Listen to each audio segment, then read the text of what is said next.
को देखा है। अब हम चलते हैं चित्त भूमि की तरफ, चित्तवृत्ति की तरफ। अब देखिए यहाँ पर चित्त भूमि क्या है। जब भी आप योग में जाएंगे, आगे की ओर बढ़ेंगे, एक साधक जब योग की तरफ आगे बढ़ता है तो उसे दो चीजों को पहले अपने पास से हटाना पड़ेगा, दो चीजों को समझना पड़ेगा और उनमें से कुछ चीजों को अपनाना पड़ेगा और कुछ चीजों को हटाना पड़ेगा, कुछ चीजों को निरोध करना पड़ेगा, कुछ चीजों को स्वीकार करना पड़ेगा। जब चित्त भूमि और चित्तवृत्ति क्या है इसके बारे में हम जानेंगे, क्योंकि जब तक इसको नहीं समझेगा एक भी योग का साधक, तब तक कोई योग में केवल प्राप्त नहीं कर सकता है, मुक्ति प्राप्त नहीं कर सकता है, मोक्ष प्राप्त नहीं कर सकता है। तो हम शुरुआत करते हैं चित्त भूमि से। क्या होती है चित्त भूमि? चित्त भूमि का मतलब सीधा सा समझ लीजिए, आपकी माइंड की क्या अवस्था है, आपके माइंड का क्या स्टेट है, आपके चित्त, आपके कॉन्सियसनेस की क्या अवस्था है, जो आपकी मानसिक अवस्था जो है ना, जो आपका मन है, उसका जो अलग अलग रूप होता है ना, उसी को हम चित्त भूमि कहते हैं। हमारे माइंड की जो अलग अलग स्टेट्स होते हैं ना, हमारे जो माइंड का स्टेट ऑफ माइंड होता है हमारे दिमाग का, उसी को हम चित्त भूमि कहते हैं, जिस पर की पांच अवस्थाएं, पांच भूमियों का निर्माण जो है वो योग के द्वारा किया गया है। वो पांच भूमियां या पांच अवस्थाएं क्या है? तो पहला है क्षिप्त, क्षिप्त अवस्था। दूसरा कौन सा है? मूढ़ अवस्था। तीसरा कौन सा है? विक्षिप्त अवस्था। चौथा कौन सा है? एकाग्र अवस्था। और पांचवा कौन सा है? निरुद्ध अवस्था। अब क्षिप्त अवस्था क्या होता है? क्षिप्त अवस्था का मतलब होता है जिसमें रजोगुण का प्रभाव बहुत ज्यादा मात्रा में होता है। ऐसा मन जो है वो बहुत चंचल होता है, बहुत अशांत चित्त होता है।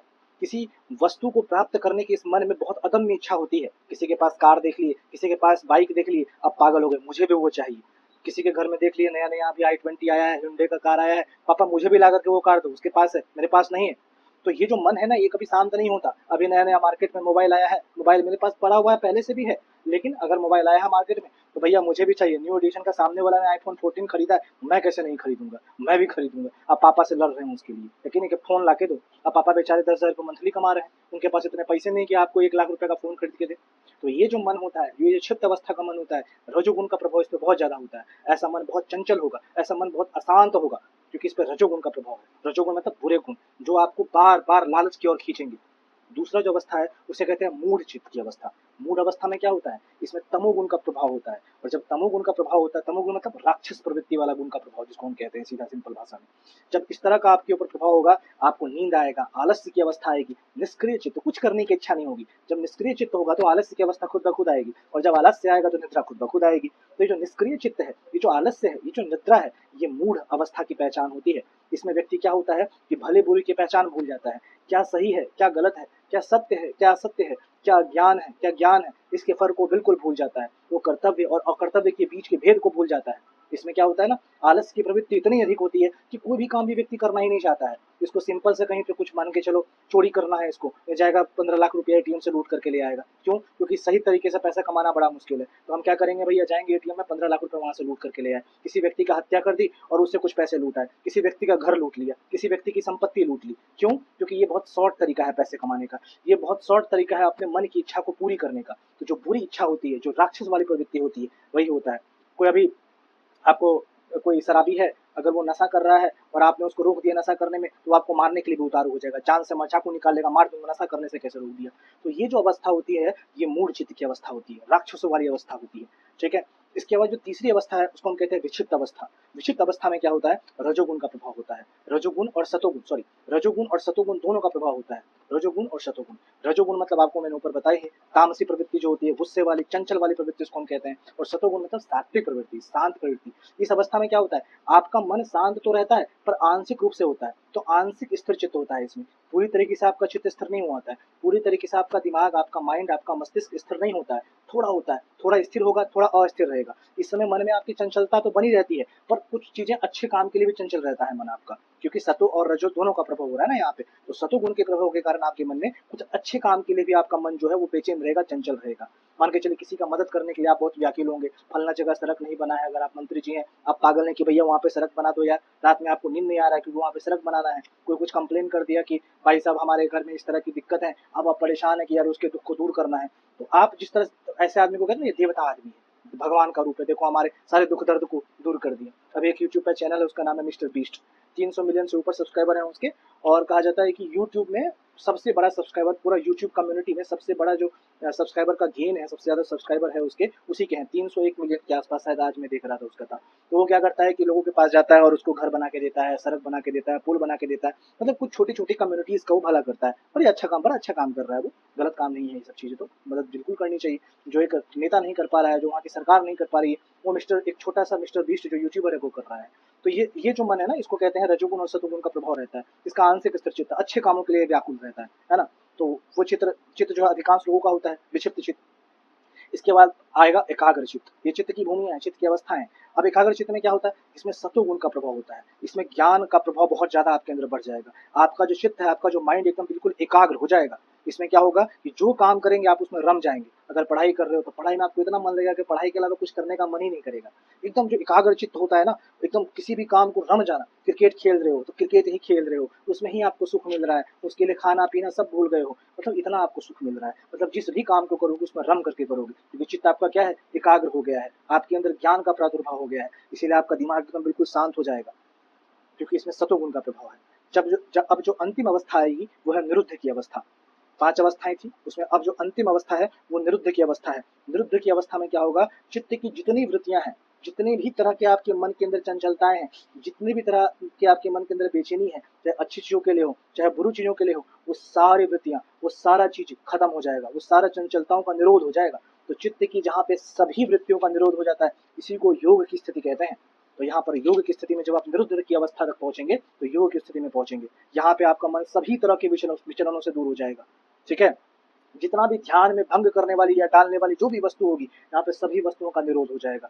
बहुत सारा कहानी भी है। एक कहानी तो जैसे कि बुद्ध के बारे में कहा जाता है, जब बुद्ध को बोधिसत्व की प्राप्ति हुई थी, तो कहा जाता है कि उनके ध्यान को भंग करने के लिए, कि वो बोधिसत्व को प्राप्त ना कर पाए, उनके पास सर्प आया, बहुत पिसेरा सर्प, और सर्प आकर के उनको कोशिश कर रहा था किसी तरह से ध्यान में हटा दिया जाए।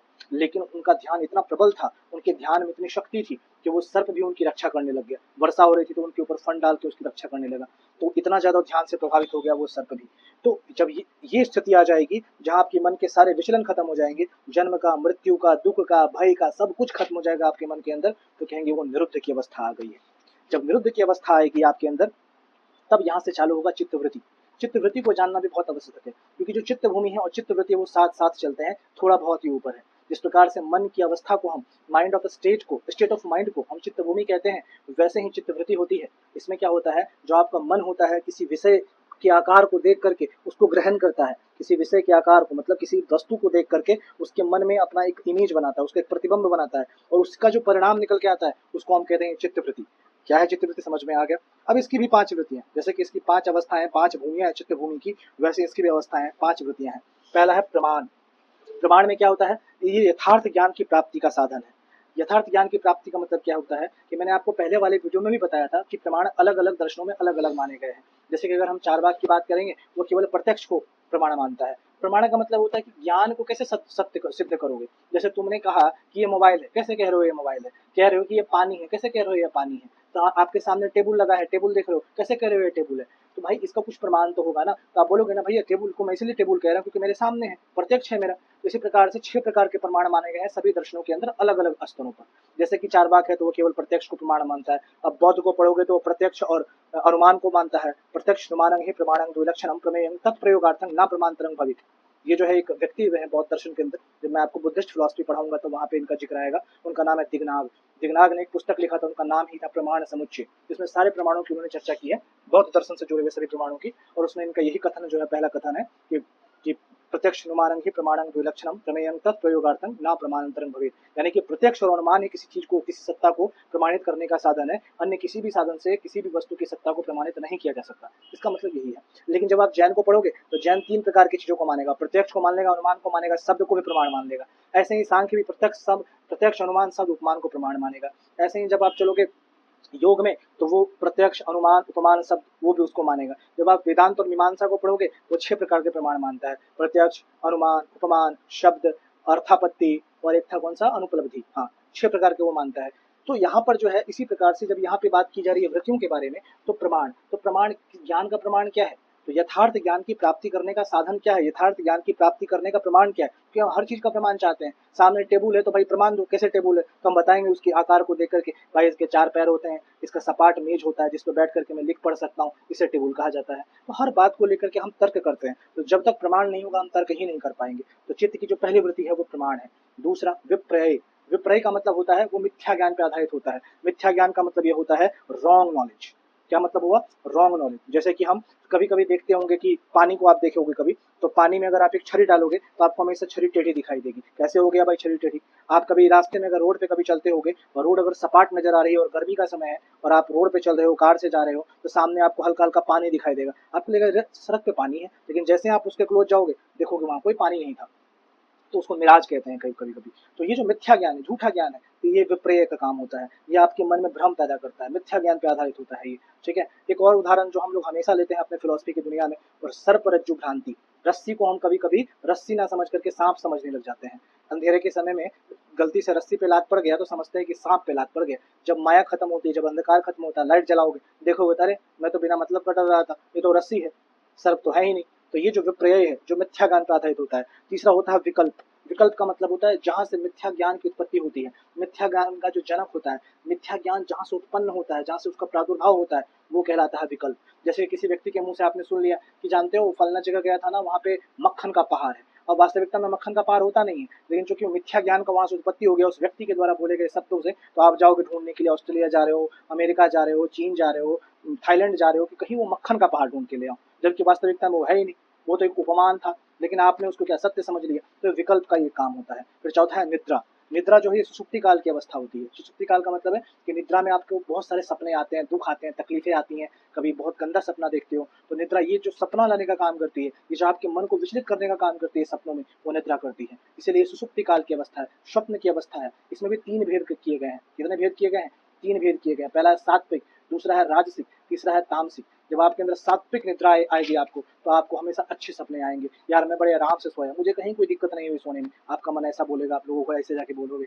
अगर राजसिक आया तो आप बहुत, आपका मन बेचैन रहेगा, अरे यार बहुत दुख हुआ यार, बहुत टेंशन से रात में नींद आई, बुरे सपने आए मुझे, ये राजसिक है। और तामसिक में एकदम जिसमें कोई इच्छा ही नहीं रहेगी, ना अच्छा ना बुरा, एकदम तामसिक, जो गहरी निद्रा जिसको कहते हैं। ड्रग्स व्रग्स जो ले लेता है, शराब जो बहुत अधिक मात्रा में पी लेता है, उसको निद्रा आती है तामसिक, उसको कोई सपना नहीं आएगा, उसको कोई दुख नहीं होगा, वो जो तामसिक राक्षसों की अवस्था होती है वो वैसे निद्रा। फिर हम पांचवा बात करते हैं स्मृति के बारे में। स्मृति जो है ऊपरी 4 वृत्ति के विषय को ही स्मृति अपना विषय बनाती है। मतलब ऊपर जो 4 वृत्ति है, प्रमाण है, विपर्य है, विकल्प है, निद्रा है, इसके जो विषय हैं, इससे जो आपने ग्रहण किया है, इससे जो आपने पाया है, उन सभी विषयों को स्मृति अपना विषय बना लेती है, जो अनुभव के विषय होते हैं। जो अनुभव के विषय होते हैं, स्मृति में क्या होगा? अनुभव के। इन चारों को आपने कहीं ना कहीं देखा होगा, इससे जो जुड़े विषय को, उसी को स्मृति अपना विषय बनाएगी, अनुभव के विषयों को अपना बनाएगी, और उसे बार बार पुनः अपने मन में लाने का प्रयास करेगी। अब इसमें हो सकता है कुछ अच्छी स्मृति हो, कुछ बुरी स्मृति हो, तो यहाँ पर अच्छी स्मृति को हमेशा याद रखना है, और जो बुरी स्मृति है उसको भूलने का प्रयास करना है। लेकिन हम क्या करते हैं कि बुरी स्मृति भी हमें कभी कभी याद रहती है, जो हमारे अंदर दुख पैदा करती है, क्लेश पैदा करती है, कि फलना जगह गया तो उसने बहुत मेरा अपमान कर दिया, फलना जगह गया तो उसने मुझे गाली दे दी। तो ये जो है बुरी स्मृति है। और अच्छी स्मृति में कभी कभी आप याद रखते हो कि भाई फलना जगह गया था, यार बड़ा मान सम्मान किया था उन्होंने, बड़ा प्यार दिया था, बिना रसगुल्ले से नीचे तो बात ही नहीं कर रहा था, वो फलना घर में रिश्ते लेके गया था, भाई साहब उसका जो स्वागत था, उसका जो, क्या बताऊं उसके स्वागत की बात, मतलब कि पैर रखते ही पहले उसने वहां पे चटाई बिछा दी थी, आसन लगा दिया था, ऐसा मतलब स्वागत किया उन्होंने। तो अच्छी स्मृति है। कहीं पे गए, कहीं बहुत अच्छा जगह घूमने वगैरह गए, वहां यार वो गया था, वो हैदराबाद गया था, जहाँ सुंदर वहां पे गोलकुंडा किला बना हुआ था, अच्छी स्मृतियां हैं। और पता चला रास्ते मारे थे, मेरा 2-4 बैग चोरी हो गया, अब बुरी स्मृति है, साला वो चोर मिल जाए तो उसको तो यही काट के कर दूं, अब ये बुरी स्मृति है। तो स्मृति अच्छी भी होती है, बुरी स्मृति भी होती है। तो ये जो स्मृति है, जो प्रमाण है, जो विपर्य है, जो विकल्प है, जो निद्रा है, ये जो 5 चीजें है ना, वो आपके अंदर क्लेश उत्पन्न करती है। ठीक है, और क्लेश उत्पन्न करने का कारण क्या है, अब देखते हैं। क्लेश का मतलब है दुख उत्पन्न होना आपके मन के अंदर, पीड़ा का उत्पन्न होना, क्रोध का, द्वेष का, ये सब, घृणा का। जब ये सब आपके मन के अंदर उत्पत्ति होगी ना, तो हम कहेंगे आपके अंदर क्लेश का उत्पत्ति हुआ है। ठीक है, तो क्लेश के उत्पत्ति के कारण क्या है, ये अब समझते हैं। देखिए यहाँ पे मैंने आपको कितनी सारी चीजें समझा दी। चित्त भूमि चित्तवृत्ति समझा दिया, सांख्य योग का संबंध समझा दिया, भूमिका भी समझा दी, पिछले वर्ष के हमने प्रश्न पत्र डिस्कस कर लिए। अब हम बढ़ते हैं क्लेश की तरफ। क्या